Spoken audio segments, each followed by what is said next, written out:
Allahu Akbar. Allahu Akbar. Allahu Akbar. Allahu Akbar. Allahu Akbar. Allahu Akbar.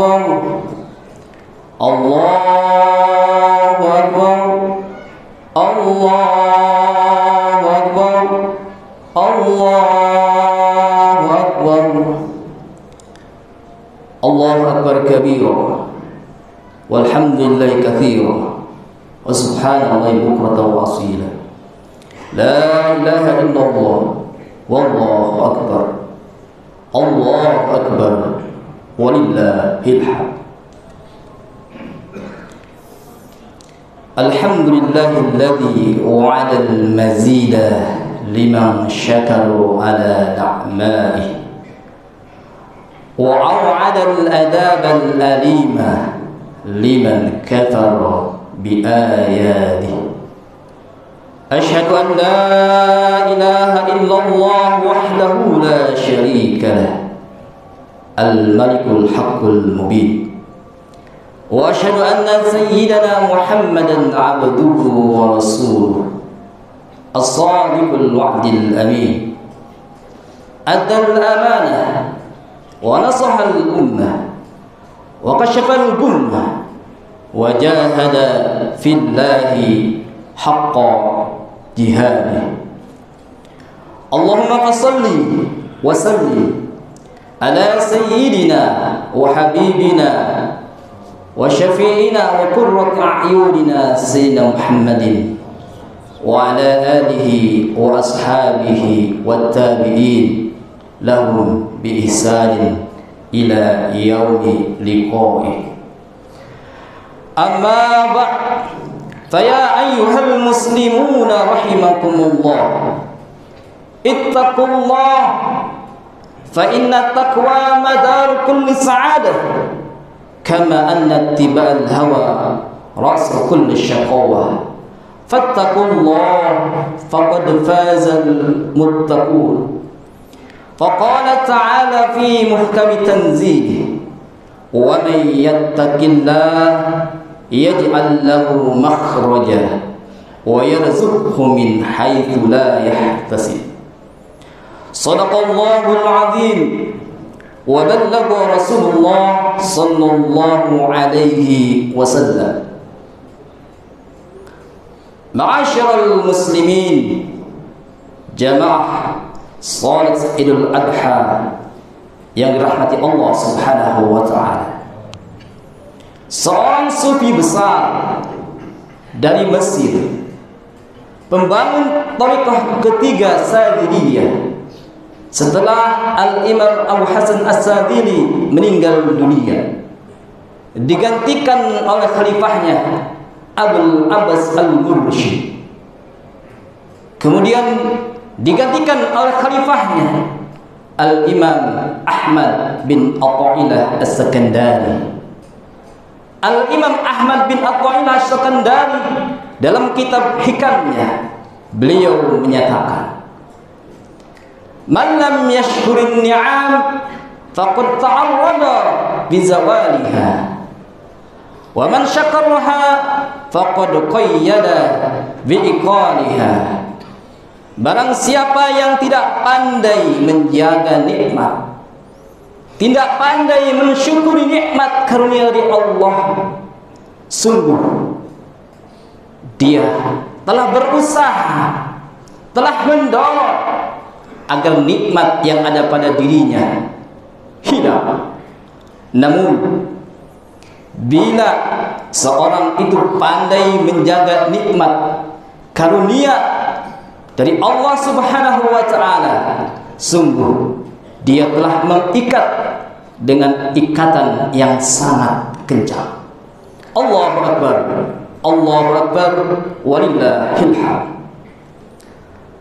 Ma'asyiral muslimin, jamaah salat Idul Adha yang berbahagia, telah kita maklumi bersama bahwa segala apa yang ada di muka bumi ini, segala apa yang ada pada diri kita, segala apa yang kita miliki, itu semua merupakan karunia, anugerah dari Allah Subhanahu wa ta'ala.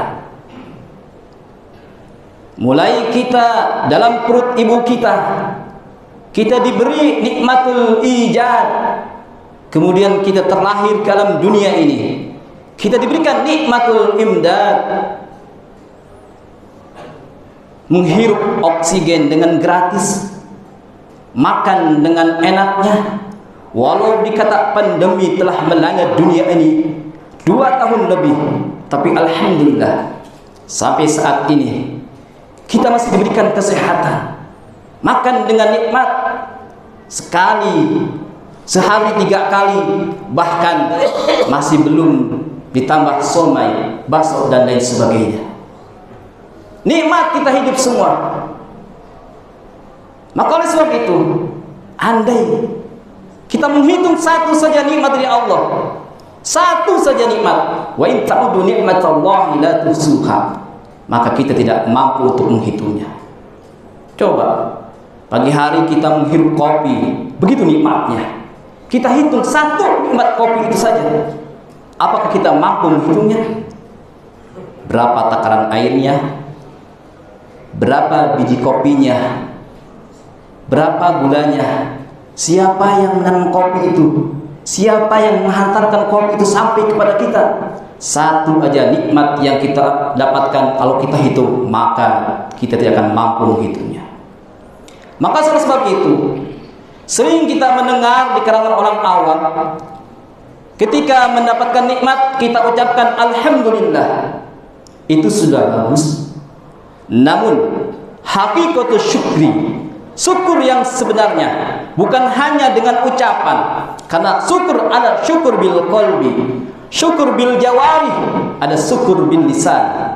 Justru yang terpenting adalah mengimplementasikan, melaksanakan apa yang dimaui oleh yang pemberi nikmat.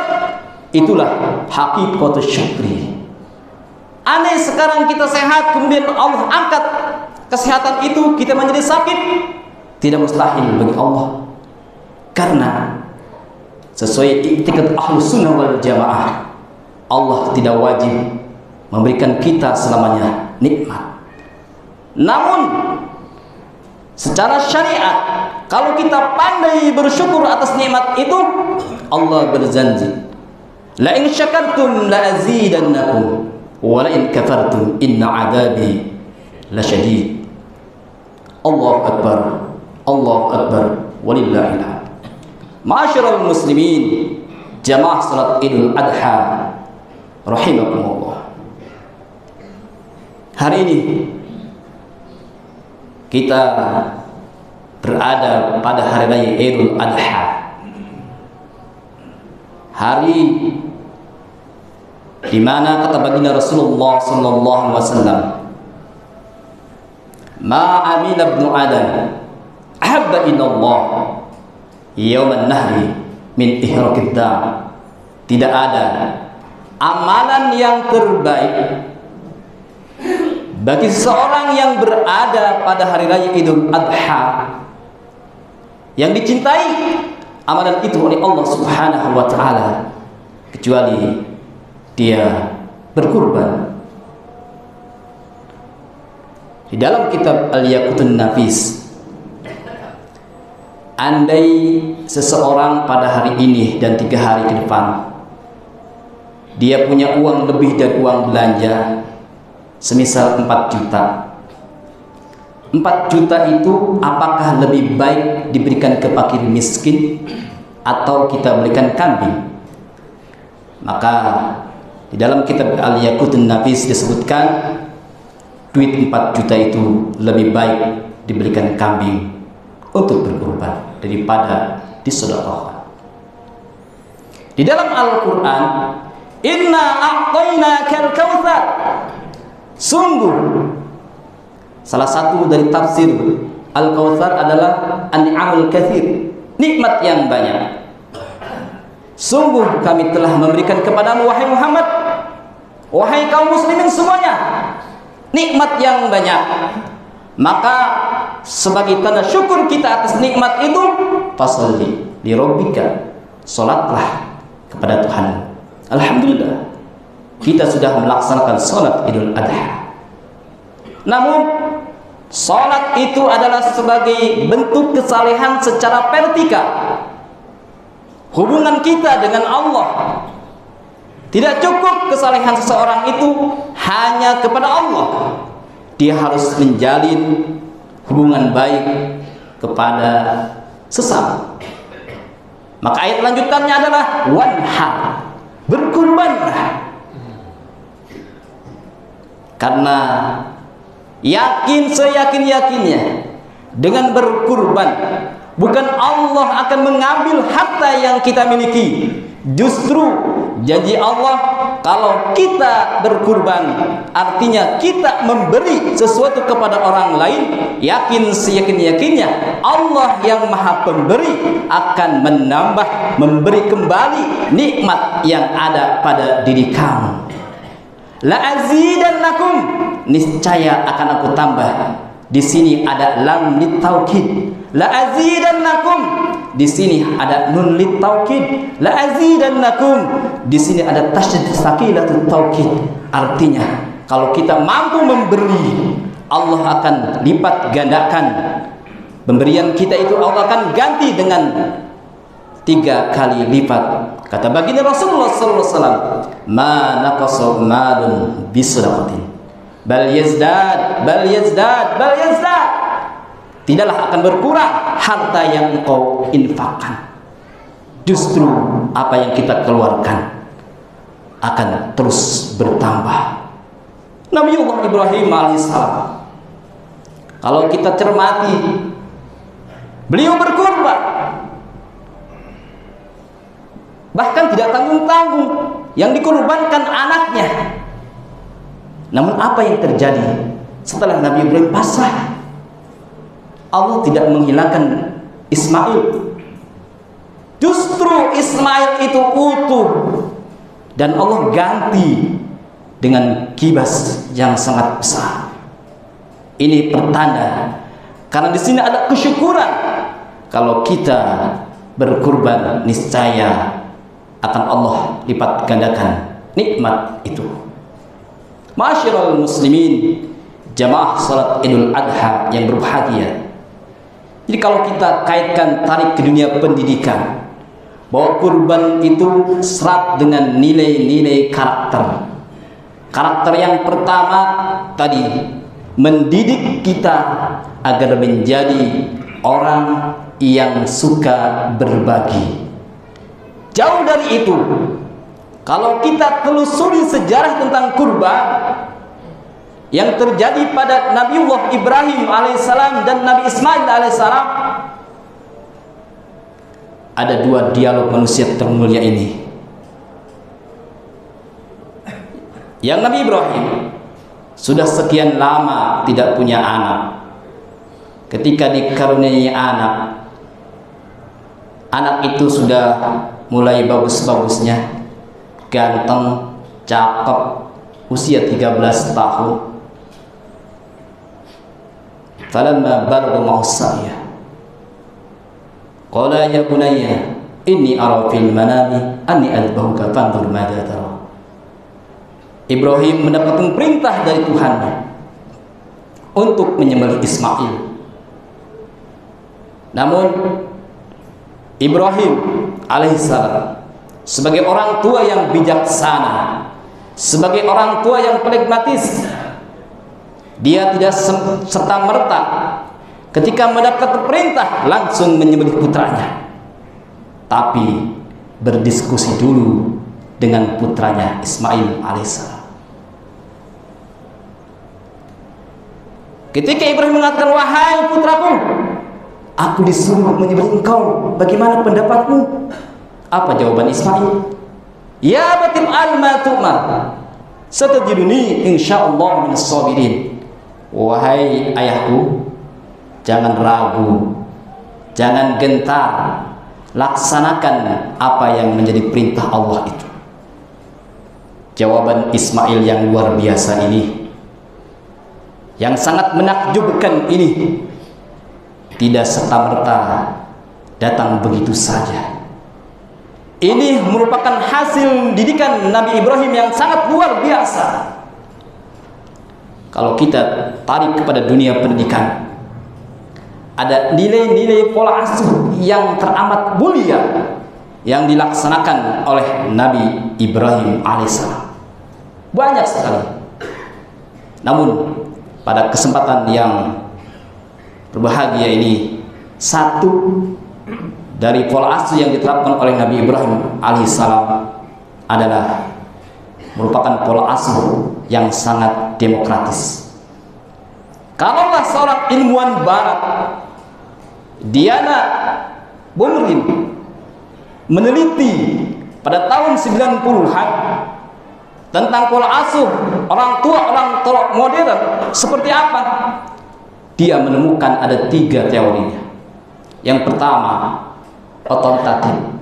otoriter, orang tua satu arah, apa saja yang akan dilakukan oleh anak harus sepengetahuan bapaknya. Otoriter. Kemudian yang kedua, persuasif, orang tua lepas kontrol, apapun yang akan dilakukan anak silahkan terserah. Dan yang ketiga, demokratis, antara orang tua dan anak selalu berdiskusi. Dan oleh para peneliti berikutnya ternyata ditemukan bahwa pola asuh demokratis itu sangat bagus untuk diterapkan di manusia modern saat ini. Jadi jauh sebelum Diana Bomrin menemukan teori ini, Nabiullah Ibrahim telah lebih dulu melaksanakan pola asuh secara demokratis. Ketika orang tuanya akan melaksanakan sesuatu terhadap perilaku anaknya, berdiskusi dulu. Namun ketika kita mau bermusyawarah, berdiskusi dengan anak, harus ada tahapan-tahapan yang harus kita lakukan. Kalau kita sambungkan dengan surah Al-Imran, surah ketiga, ayat 159, فَبِمَا رَحْمَةٍ مِّنَ اللَّهِ لِنْتَ لَهُمْ وَلَوْ كُنْتَ فَظًّا غَلِيظَ الْقَلْبِ لَانفَضُّوا مِنْ حَوْلِكَ فَاعْفُ عَنْهُمْ وَاسْتَغْفِرْ لَهُمْ وَشَاوِرْهُمْ فِي الْأَمْرِ. Inilah tahapan-tahapan kita kalau kita ingin berdiskusi dengan anak. Contoh, ada komunitas kami yang mengeluh, Ustaz, anak saya terjerat narkoba, ini gimana solusinya? Ibu, coba ibu lakukan di tengah malam, berdoa kepada Allah. Ibu mohon lemah lembut kepada Allah, karena kelemah lembutan itu adalah datangnya dari Allah. Kita seringkali, terutama beri para guru, ketika mendidik anak orang lain begitu sabarnya, tapi ketika mendidik anak sendiri gregetan rasanya, pengen main tampol aja itu tangan. Maka oleh sebab itu, mohonkan kepada Allah agar kita bersikap lemah lembut. Kenapa? Walau kunta faddan ghalidhal qalbi lanfaddu min hawlik. Andai engkau bersikap kasar kepada anakmu, jangankan kepada anak yang bermasalah, kepada anak yang normal saja, kita bentak dia, kita hajar dia, berbuat kasar kita, anak itu akan menjauh. Terlebih bila anak itu terjerat hukum, bersikap lemah lembutlah. Setelah engkau bermunajat di malam hari, lalu maafkan dia. Fa'fu anhum, maafkan dia. Dia salah. Mungkin kita yang kurang kontrol, kita yang kurang mendidik. Allah saja bagi anak yang belum balik itu tidak dihukum. Rufi'al qalam an thalathin, diangkat itu kalam, catatan dari 3 orang. Salah satunya adalah anak kecil sampai dia balik.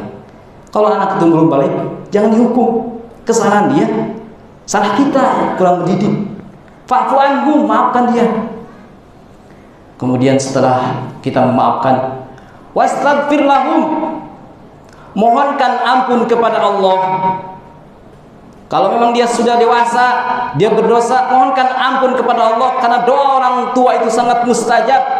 Mohonkan ampun dia kesalahannya kepada Allah agar dihapusi dosa-dosanya. Setelah itu wasyawirhum bil amr. Setelah 3 tahapan itu, mohon lemah lembut kepada Allah, kemudian maafkan, mohonkan ampun, baru ibu musyawarah dengan anak ibu yang bermasalah itu. Apa yang terjadi? Karena terlebih dahulu sudah di-coding anak itu, belum bermusyawarah, baru ibunya mengatakan, "Nak, ibu mau berbicara dengan engkau." Anak itu nangis. "Oh, maafkan saya, Bu. Saya bersalah, Bu." Hati orang tua sangat nyambung dengan anaknya. Wasyawirhum fil amr. Kalau dengan begitu belum juga tercapai, apa tugas kita? Tawakal kepada Allah Subhanahu wa taala. Secara syariat kita sudah jalankan. Namun apa yang terjadi kita serahkan kepada Allah Subhanahu wa taala. A'udzubillahi minasyaitonir rajim. Bismillahirrahmanirrahim. Wal 'ashr. Innal insana lafi khusr illa alladziina aamanu wa 'amilus shalihaati wa tawassaw bil haqqi wa tawassaw bis sabr. Barakallahu li wa lakum fil Qur'anil 'azim wa nafa'ani wa iyyakum bima fihi minal ayati wa dzikril hakim wa taqabbala minni wa minkum tilawatahu innahu was-sami'ul 'alim. Aqulu qawli hadza astaghfirullahal 'azim li wa lakum wa lisairil muslimin wal muslimat fastaghfiruhu innahu huwal ghafurur rahim.